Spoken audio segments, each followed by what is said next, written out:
La famille s'y opposait, Donald Trump l'a fait.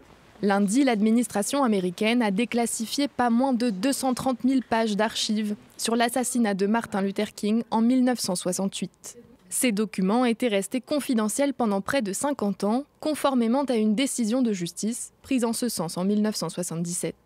Si Donald Trump avait fait de la transparence une de ses promesses de campagne, les enfants de Martin Luther King n'étaient eux pas favorables à ces révélations. Le président Trump a expliqué au début de son mandat que la publication de ces documents serait importante pour assurer la transparence et la vérité au sein de la nation tout entière, bien que la famille King ait souligné que la surveillance et l'assassinat de Martin Luther King étaient des questions éminemment personnelles pour leur famille.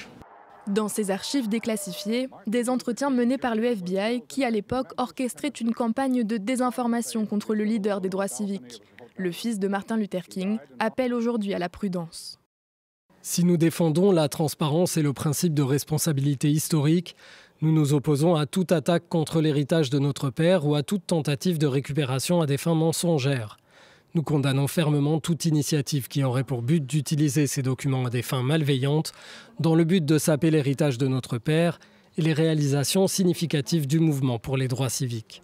Pour la plupart des critiques de Trump, à gauche comme à droite, cette révélation ne vise ni plus ni moins qu'à détourner l'attention de la controverse en cours concernant la possible implication du président américain dans l'affaire du prédateur sexuel Epstein. Sur son compte Instagram, la fille de MLK a écrit « Maintenant, déclassifiez le dossier Epstein ».